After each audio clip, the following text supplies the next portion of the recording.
All right. Thank you so much, Rachel. I want to welcome everyone to our panel on tribal economic development, challenges and opportunities. We actually have an amazing panel, and I'm excited to be here today. With us, joining us today, we have Maria Dagar, who is the Executive Director of the Intertribal Council of Arizona. All right. She will be followed by Kevin Davidson, who is the Director of Planning for the Wallapai Nation. And then we're going to go a little bit to trying to do this in alphabetical order. And if my Parker High School taught me well, it's going to be Cody Gession, who is the Economic Development Specialist from San Carlos Apache Nation. And then we're going to go south to my good friend, Richard Gerhalva, who I haven't seen in a while, but it's good to be here. And I'm here in Tucson as well. So Richard is actually the CEO of the Economic Development Administration, Economic Development Authority for the Tohono Nation. So it's great to have you here, Richard, as well. And then also on our panel, we do have representation from the federal government, from the Economic Development Authority, the U.S. Department of Commerce, Cindy Petak. So I'm excited to have each of them here. We're going to spend a little bit of time. They're going to go in and just talk a little bit about themselves for 1 or 2 minutes. And then we're going to start off with some questions. And feel free to submit some questions. Gwen and I will be able to review those, and we'll ask those questions as well. So with that, I'm going to turn it over to Maria. Good morning, everybody. Thank you, and welcome to our panel. For many years, I worked in economic development, but for the past 6 years, I've had the honor of serving as the Executive Director of the Intertribal Council of Arizona. And so in my role, we serve 21 of 22 tribes in Arizona, and the highest elected official for each of our tribes serves as and so I'm on my show, but I don't have any other. Yeah. These are time for 10 seconds. It's supposed to go in.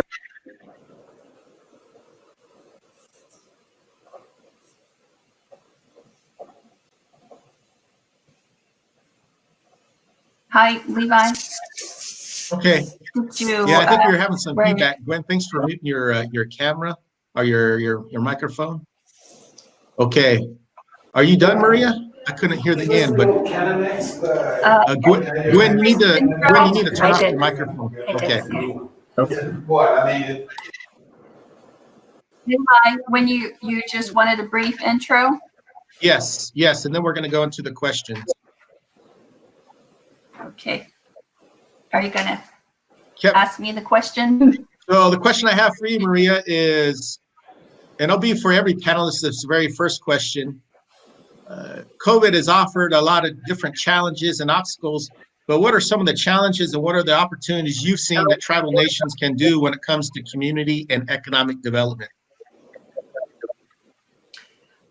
Throughout this whole pandemic, we first of all went into emergency operations mode, and I have to say that the tribes in Arizona had a certain level of preparation that was really quite impressive, as far as having their emergency operations centers fully staffed and their points of contact fully staffed and aware of the immediate steps that they needed to take to start addressing the pandemic.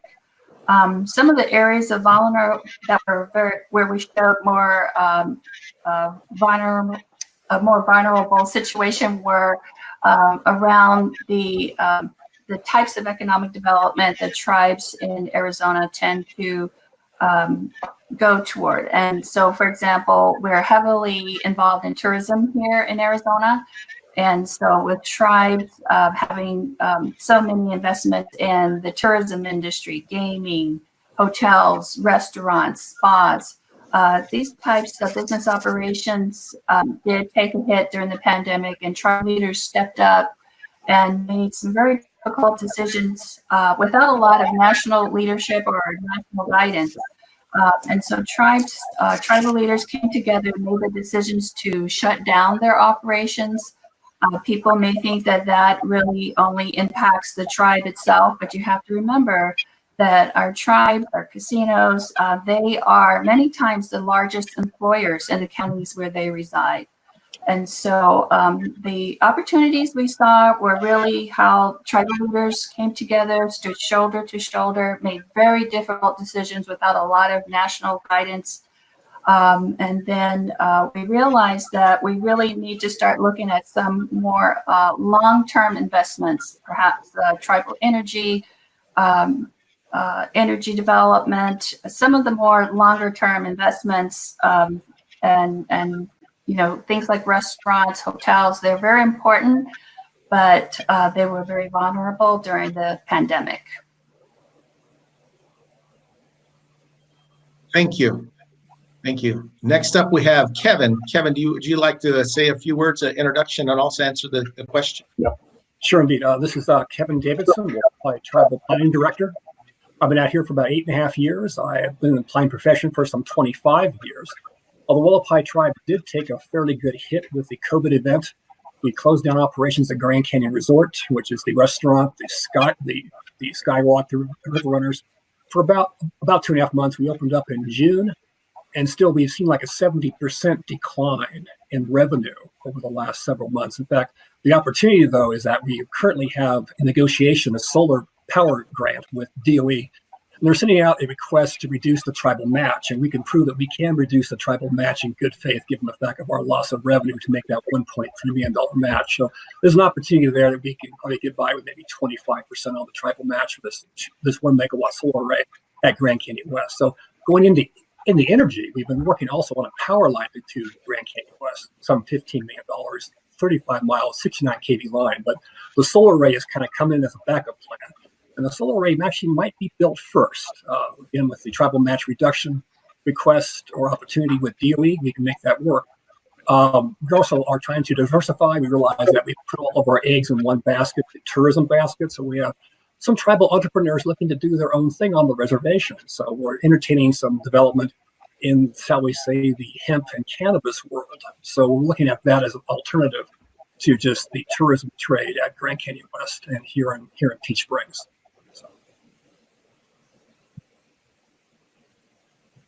Did all that come through? Thank you. Thank you so much, Kevin. We're looking forward to seeing the solar renewable getting developed. All right. Next up, we have Cody. Hello, this is Cody Gession from the San Carlos Apache Tribe. I'm the Economic Development Specialist here. Prior to this, I was working with in the field of procurement and offering technical assistance. As far as COVID for our tribe, what we ended up doing is we closed down as of March 2020 and reopened our casinos, our restaurants in mid-October. And as far as sustainability and looking towards long-term investments, we are going to diversify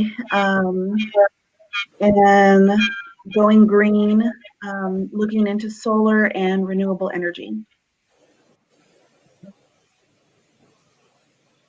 Thank you. Thank you. Richard? Yes, sir.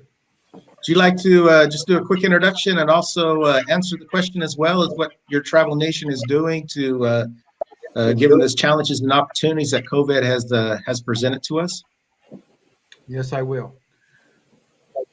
Good morning, everyone. My name is Richard Grijalva, and I'm speaking to you from Sells, Arizona. And behind me is a map of the nation.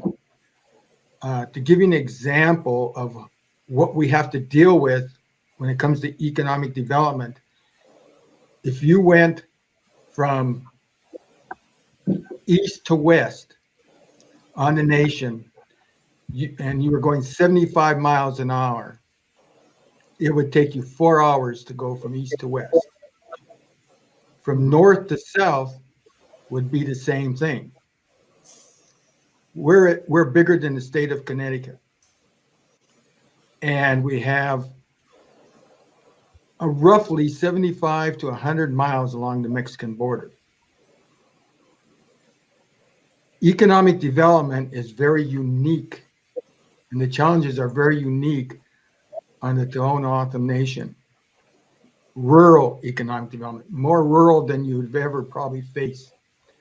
And so the nation came up a while back with a unique concept on economic development. And we were created, the Economic Development Authority, based upon this unique concept.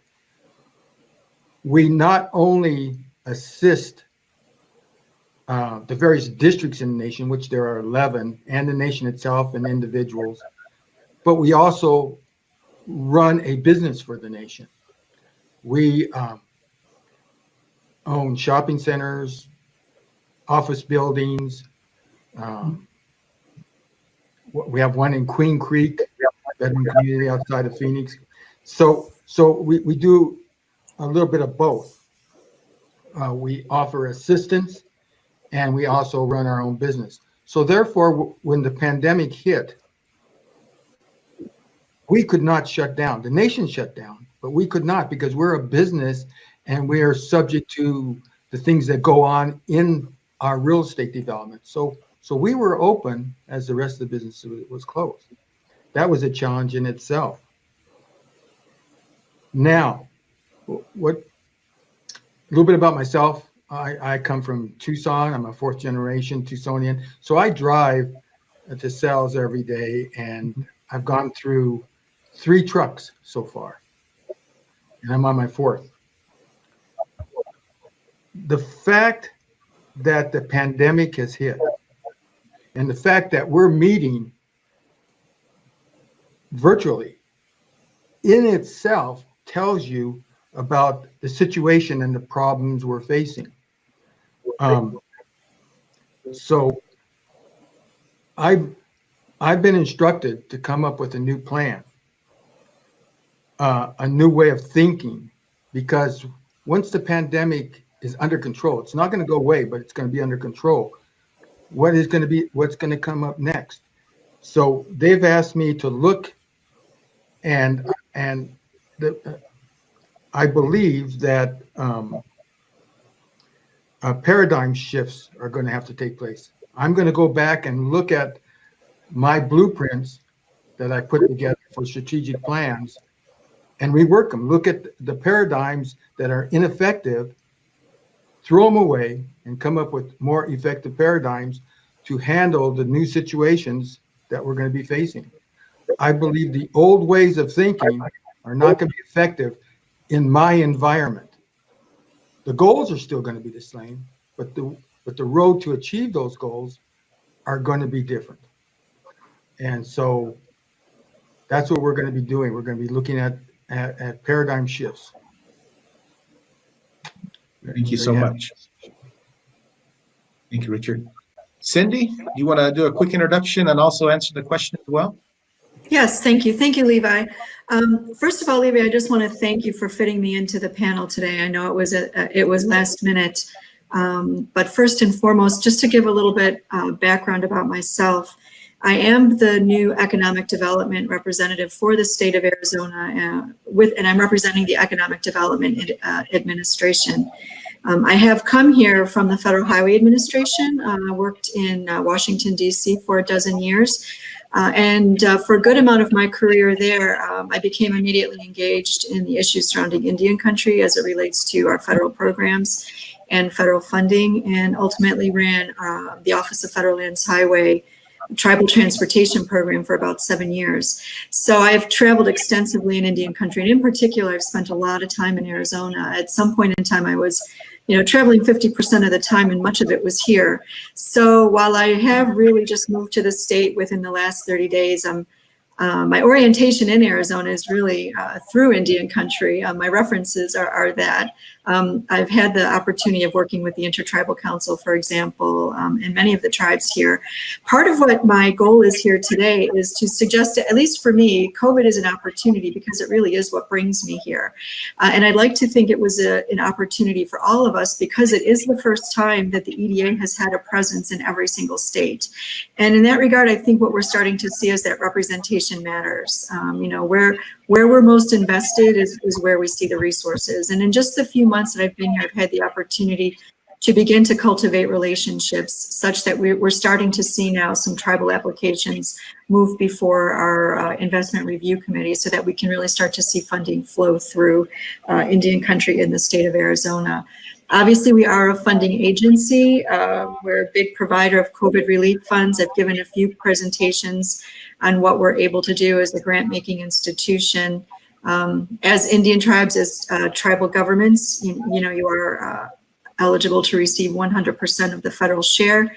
So I think that this is a good opportunity for all of us. Again, hopefully what I'm really here to do is start to establish those relationships and really starting to engage tribes one-on-one and perhaps start to talk about issues that are of interest to you to see how EDA can collaborate and really start to think about creative ways. As Mr. Grijalva said, this is an opportunity for a paradigm shift.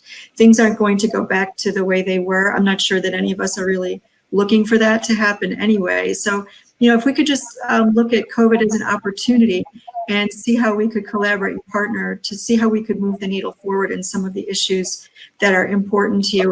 That is really of interest to me. My expertise is also in cultural and heritage tourism, and I know that is something significant here in Arizona. We've been very hard hit here. Tribes have been the hardest hit, whether you're talking about the economy or where we're talking about being hit by the pandemic, generally speaking. So I do want you to know that, but at the same time, I'm very much here to learn, and I'm really looking forward to working with everybody to do that.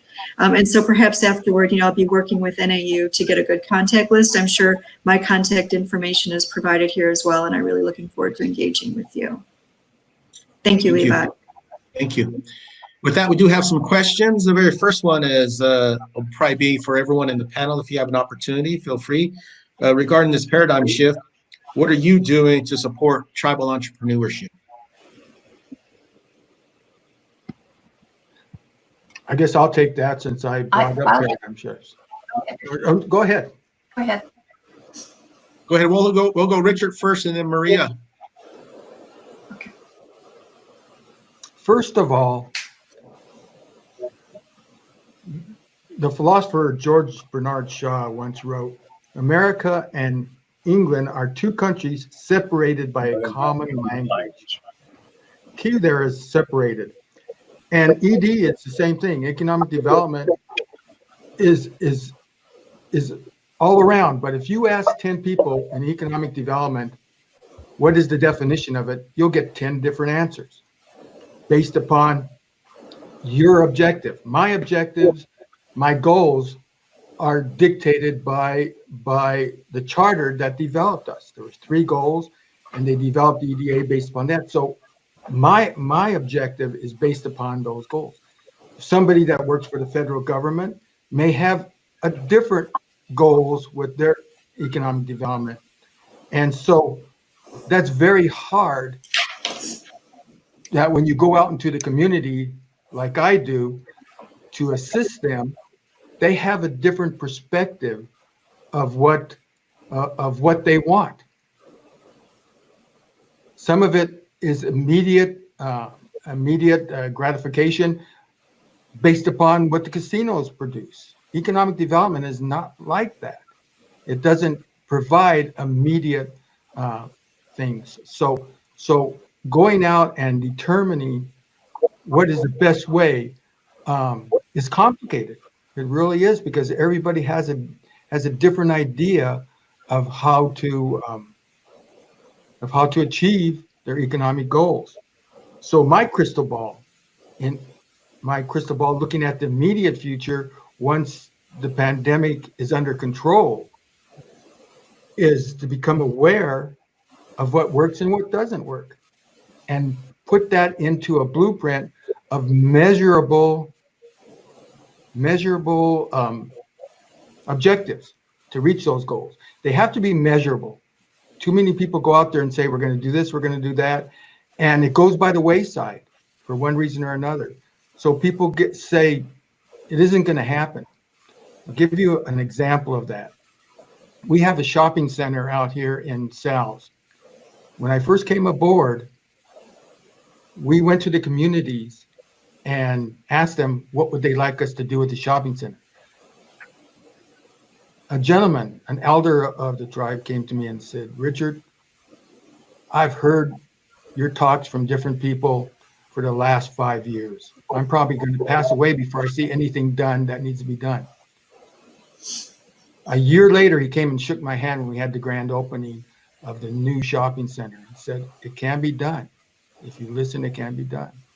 So that taught me a lesson.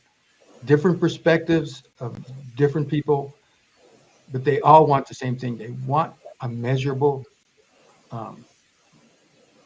objective to be reached, not just to talk about, but to be reached. So my little crystal ball is putting together a blueprint with measurable objectives that they can hold me accountable for. They can point a finger at me and say, you said you're going to do this and you didn't do it. Why not? Richard, Maria, or does anyone else have anything to add?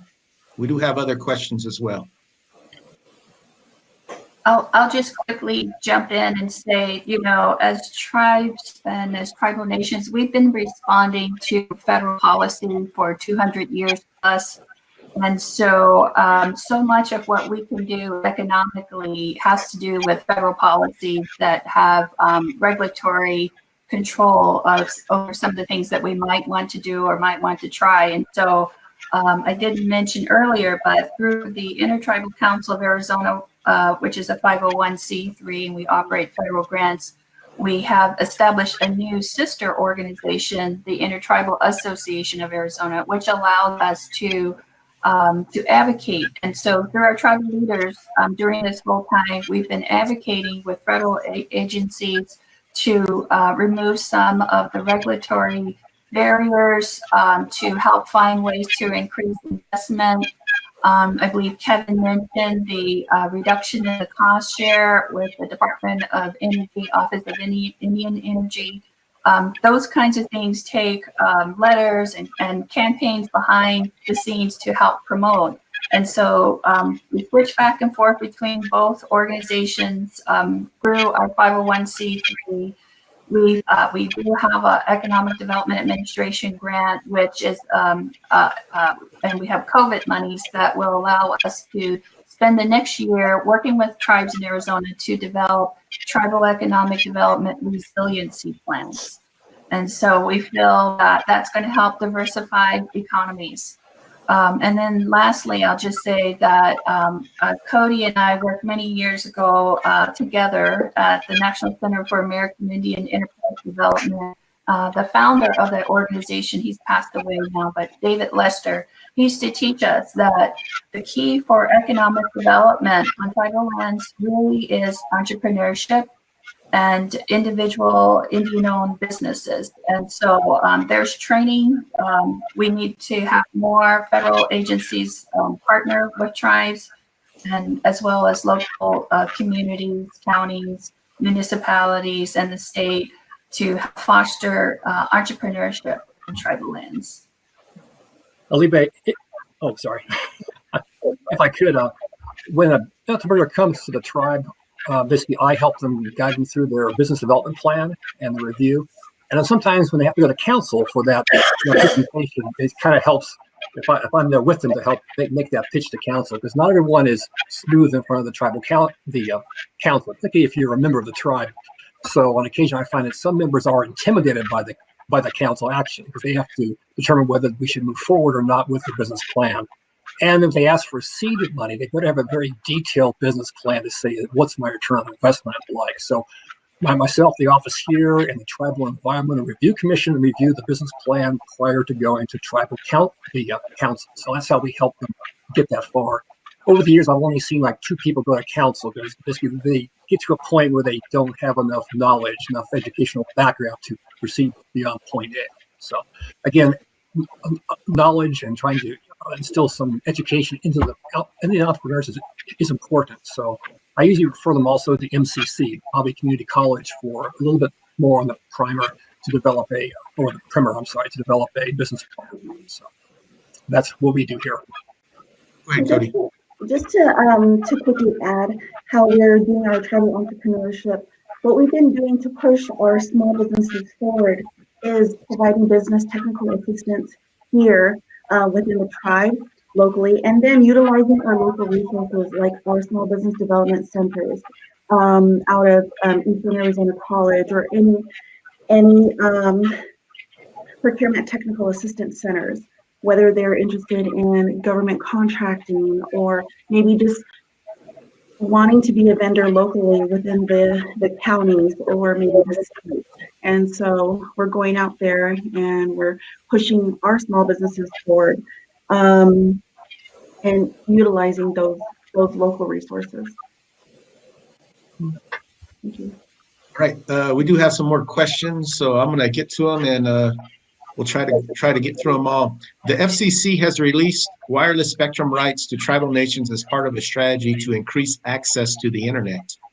What plans do you have, and how does the availability of the wireless spectrum stimulate economic development in your nation and communities? Kevin, I'm going to call on you because I know you've worked on this. Yeah, just in the last year, we had some support from NAU. The Mural Net came out to help us do a pilot program for 25 homes. We used a CBRS, or 3.5 gigahertz, on our first study. During this time, we've also applied to the FCC and received our 2.5 gigahertz license, I think about 15 days ago. We just changed from CBRS 3.5 to 2.5. I still have about 25 people on this pilot program now. We applied for a BIA NTBG grant. We received that grant to do a reservation-wide study for 1 million acres of land. And the benefit here is that the EMS department has also received some CARES Act money to deploy a 911 system. And they morphed the contract, go from 911 to a community-wide internet, which is going to be on 2.5. So we're looking at multiple approaches here. The scope of the EMS, the contract for 2.5 is only in town. So I'm still going to proceed with the NTBG grant and look at the reservation wide for 1 million acres. We have, again, a very rural area, and it's out of Grand Canyon West. It's up at the youth camp, up to the Supai. So we have to figure out how to bring the 911 and internet to 1 million acres of land. Most of that is rural in nature. So between the help of the CARES Act and EMS and NTBG and Mural Net, we're moving ahead. Also, we have offers from WECOM to bring the broadband from Kingman out here. They received a USDA Reconnect grant last year, so we have fiber optic coming along Route 66. And we're currently in negotiations with AT&T on the buried fiber optic cable, which goes to the reservation since 1990. So there's a lot of opportunity to tap in and receive more broadband here. The little pilot program has been working fairly well. People are doing at-home learning now, and they've been maxing out the 50 megabits per second for 25 users, which is only like 2 megabits per household. But that's already rapid speed. But the current system of Frontier on DSL is about 0.5 megabit per second. So we are happy to have our support from MuralNet and looking to expand it in the future with our NTBG grant and what EMS is doing for us now. Next question. What can be the blueprint for tribes and tribal businesses?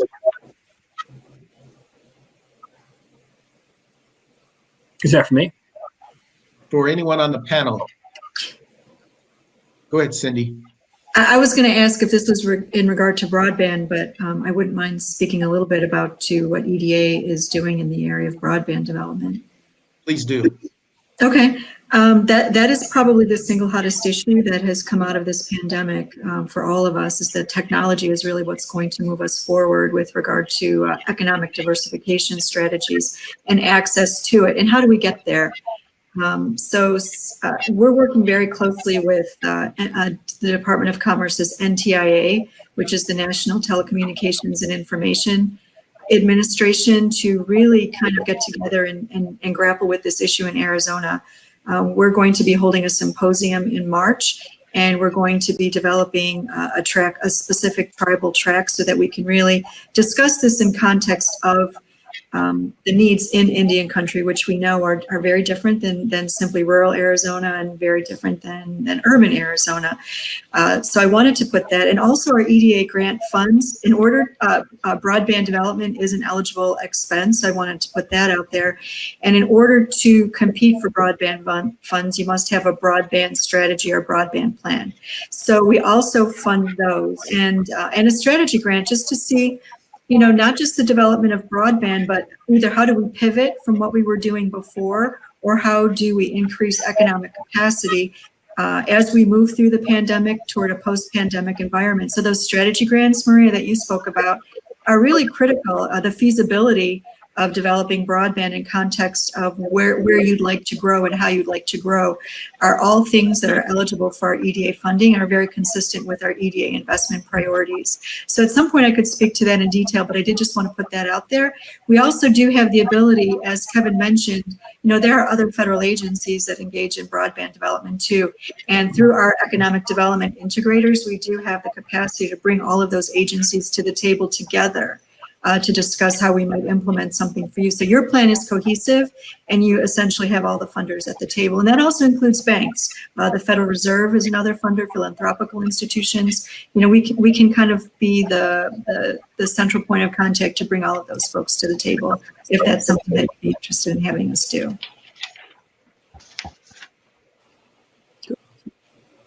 Thank you. Going back to the question about what can be the blueprint for tribes and tribal businesses. Richard, I know you already touched on this a little bit. Do you care to expand? Sure. I don't think there's a blueprint for each. Let me rephrase that.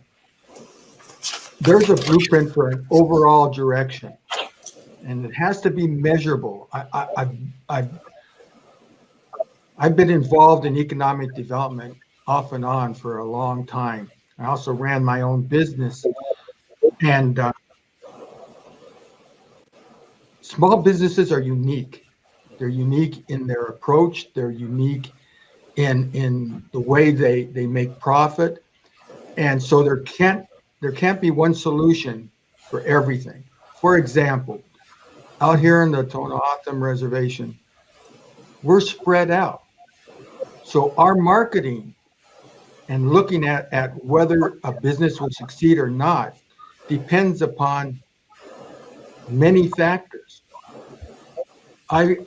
We actually work with individuals and districts and the nation in putting together business plans. So a lot of them come to us based upon Highway 86, which runs through the nation. And they look at that, well, there's a market. But looking outside the box, which I really believe we have to do that as soon as the pandemic is under control, is looking at other marketplaces for small business. For example, I was just talking yesterday to an individual that is out in the Western District, far away from what you would consider the marketplace. And we were talking, and I said, and he says, my district can't start businesses. And I said, sure you can. You just have to look outside the box. And I said, look at the resources you have. And you have lots of mesquite trees. He says, well, we can't cut down mesquite trees. I said, no, but you have a lot of them that are already down and they're sitting there. And if you've ever seen mesquite wood finished off, it's beautiful. It's a hard wood. It's beautiful. Sometimes they interlay turquoise and things in it. Just beautiful wood. And I said, why don't you gather those that are available and let me help you, and we'll market those. And we'll start off with just cutting boards for kitchens. People now, because of the pandemic, are used to kitchens, and we can make some beautiful cutting boards. And now you're a manufacturer, you're a distributor, you're transportation, and you can give all these jobs to individuals within your villages and within the district, and they can learn how to market, they can learn how to price, they can learn how to manufacture. And I said, I'll have to even take you to a sawmill that does this already. But you can manufacture, you can do all these things and teach people how to do them. And he says, I never thought of that. using the existing resources and thinking of something other than just retail sales. And I said, so Monday, let's get started. Gather some people together. We'll jump in the car and we'll go down to Carmen, Arizona, where there's a huge sawmill that does nothing but produce mesquite wood products. And they'll be glad to help you out. So that's how we can work with people, by looking outside the box and looking at measurable objectives, but keeping in mind one size does not fit all. If I could just jump in. Yes, please. So what we've really noticed during this entire pandemic is that it not so much disrupted our economies as it accelerated our economies and our plans and our thoughts about what we would be doing. The Intertribal Council of Arizona is not a tribe. We are a tribally controlled organization, but even our own buildings, 1 year old, and we couldn't, get online with more than 2 or 3 people in one room because we were being kicked off. And so we had to work to get new fiber optics installed in our buildings. And so things that we were planning to do 3, 4, 5 years from now, like have all of our in-person training online, we're doing that now. We had to pivot and do this now. And so this is replicating throughout our tribes.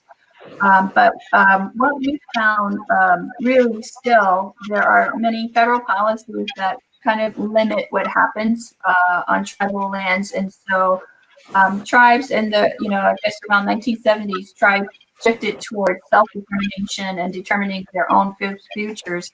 And so we just would like to see that really expand, where tribes are taking control and deciding for themselves what will be the best blueprint forward, they move forward. And I think all of our panelists touched on the need for partnerships.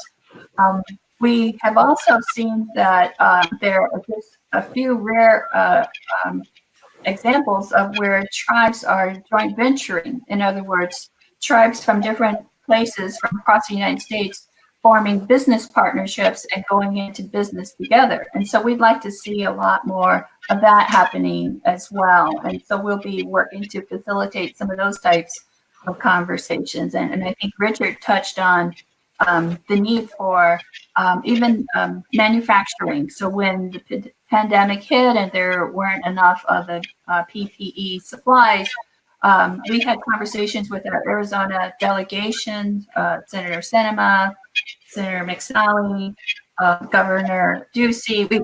We brought together all of these types of representatives to speak with our tribal leaders directly. And we did discuss this, tribes in Arizona are uniquely positioned for manufacturing, light manufacturing. They have the land base.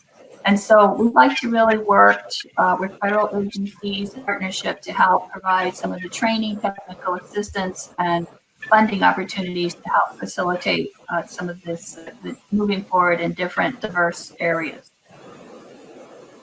Thank you. And just to add on that, just a couple of things. Richard, one of the things that, you talked about mesquite wood, Gwen knows this, about 2 or 3 months ago, I actually took on a new hobby where I grew up at in Parker in the valley there. We had a mesquite tree that split and I went and trimmed it all down and I turned pins out of it. And I think I gave Gwen a pin from my own home. So I think there's a story behind that, especially see, there's the pin right there that I made. So I think there's opportunities of unmet needs when we look around at what are our assets, what are our values within our own area. And when you look at it differently through entrepreneurship, I think that springs opportunities for business. Mm-hmm. Secondly, I do want to give a plug to NAU and CAIAD, where Gwen currently is at now. Last month or 2 months ago, she teamed up with San Carlos Apache Nation, and they had a business plan competition. And Gwen, actually, through their program, they have a foundation that they were able to provide some seed money for the winners. I don't know the results of it, but I'm sure it was a great event because Gwen puts on great events. All right. Yeah. Hey, we got 10 more minutes, and there's another comment. Cindy, do you have something you'd like to say? Yeah, I just wanted to kind of just to amplify what Maria and Richard have been saying in terms of business opportunities and not one size fitting all. But the opportunities that exist and the access to information and data and how critical that really is. I think if I've heard two words more during this pandemic, it's like adapt and pivot. And in order to respond to consumer demand in the marketplace, it's that really that data and information that becomes so critical to see how can we respond or how businesses can respond to the need. And we know that the need has changed greatly overnight with regard to this pandemic. So, and we did mention federal partners, and of course, we're right there at the table. I also wanted to mention the state of Arizona and two entities that I've been working with, and that is the Arizona Office of Tourism and their Recovery and Resiliency Plan, and the data that they have with regard to visitor profile analyses and how the nature of travel has changed, and what kind of an opportunity there is in Indian country, because it's a perfect fit. You know, what people want to do right now is to really be where you are. And to experience what the experiences that you have, and what are the gaps and the opportunities there, and how do we identify, train, and place folks in the hospitality industry? And again, that's where EDA can come in to help through funding, whether it's a feasibility study, market research, accelerators and incubators. We can do all of that.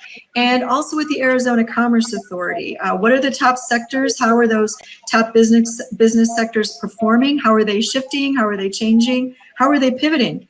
And with access to that type of data, you know, you do have the ability to really tailor make a business strategy, whether it's for an independent business or an entrepreneur or a tribal enterprise itself. And we're kind of seeing a lot of that come in too. In reviewing some of the applications that are coming in. You know, some of these ideas, I mean, they're brilliant. I would never have thought of them, but I don't know that a lot of us would have thought of them this time last year. So again, I would suggest that this does give us a lot of opportunity to be creative. And in order to be the most creative, we need access to that data. So there again is where I think we see the collaboration and the partnerships and getting the right folks at the table to either provide the information or to, you know, pay to get that information. And again, that's where we can help collaborate as well. Okay, thank you. So we have one final question, and we each have about 60 seconds to answer. What are tribes doing to attract businesses to tribal nations? We'll start off with Maria. We'll just follow Maria, Cindy, Kevin, Cody, and Richard will be our concluding speaker. You got 60 seconds. Make it count. Well, so we're not a tribe, but we are an organization, a tribally controlled organization. And one of the things that we do at the Intertribal Council is we work in partnership with our 21 tribes to help market their venues for events. We have 68 staff people. Before the pandemic, they were traveling all over the country, some even all over the world, and they would be in different settings where they could provide an opportunity to recommend a tribal facility on tribal land for a national conference, an international conference. And we really saw a marked increase in these events taking place on tribal lands. And so we work with tribal leaders to help them market their events. We also market their venues to our colleagues nationally, internationally to hold events. And so anything we can do to promote business on the level that is appropriate for our organization and within our relationship with tribal leaders, those are some of the things that we've been doing. Thank you. Cindy, you're up. 60 seconds. Okay, quickly. So obviously I work with some tribal businesses. I can't speak from personal experience, but some of the creativity that I have seen is the introduction of smart technology into the manufacturing sector. That both allows tribes to increase production and increase the business opportunity, but also adds a resiliency component so that you're not necessarily seeing people work side by side, but then you also have the availability of, or the creation of high-skilled, high-paying jobs as well down the line. So that's kind of that's what I have to offer. Kevin. Yeah, we have established a Hualapai Tribal Utility Authority, and we are bringing power and broadband to the reservation. We've also reduced our cost of doing business with the reservation fee from $50,000 to $4,000. Just make your pitch to the tribal council on your business. $50,000 upfront non-refundable pitch fee is kind of an inhibitive device, if you will. So we cut that down to $4,000 to make your pitch to tribal council. And the business can also ask for a waiver on that fee if the tribe would like to consider that waiver, the $4,000 upfront, non-refundable doing business with the tribe fee. So when I first came, it was $50,000 and people just would hang up the phone. So we've reduced our cost to present to the council. That covers their time and also the staff time to make the presentation with the applicant. So that's what we're doing here. Cody. Okay. Well, I was just going to say to maximize all of your local resources, whether it be your small business development centers, your procurement technical assistance centers, all of your local resources, your schools, all of your local small businesses, your chamber of commerce, and then most importantly, your local economic development sector of your tribe. They'll be able to assist you and move your business forward. Richard. Remember, we deal mostly with districts, 11 districts, and those districts. So it's very simple: identify opportunities, reduce risks, and above all else, make sure they're going to earn a profit. Thank you so much. Well, we have 2 minutes left, so I'm going to ask a final question. What roles do you see the universities playing with your tribal nations or tribal organizations or groups? I'll just jump in and say the Intertribal Council of Arizona has a number of partnerships with our state universities here in Arizona and other states, and they're a great source of expertise, training.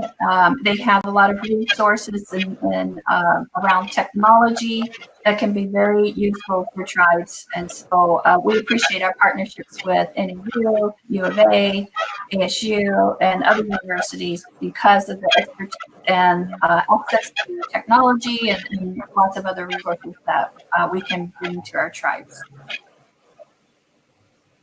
Levi, since you're working for the U of A now, I will be contacting you to take me to lunch, and we'll discuss how we're going to get involved. Hey, I'm all for it. I'm all for it. Your chairman's going to be on campus later on today for a flag ceremony. But Richard, I look forward to getting meeting with you. I'm down here in Tucson a couple days a week as well.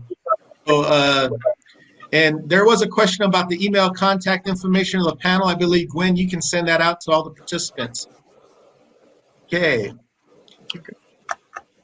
Kevin, Cody, Cindy, do you have any final words? Well, I'd like to thank Chad Hamill at NAU for helping us out on the MuralNet link for our broadband here. That was one of the pivotal points to move towards the broadband deployment. So I can MuralNet and Chad Hamill at NAU. Thank you, guys. All right. And also with Native American People's Technical Assistance Office, and then any youth center for American Indian Economic Development, ASU, as well as U of A, have been instrumental in assisting our tribal businesses and promoting their entrepreneurial spirit. I just want to say again, thank you, and I look forward to working with the universities to continue to build relationships with tribes in Arizona and see how we can move things forward for everyone. And thank you. So thank you. All right. Thank you, everyone. Richard, next week, we're going to go get some meat. All right. Ron, I hope you do. Tell us where. Accountability. Accountability. Yeah. You're going to hold me accountable. Let's make it happen. Nice meeting you. Thank you all. Enjoy the conference. Enjoy the economic summit. Bye-bye. Bye-bye. Bye.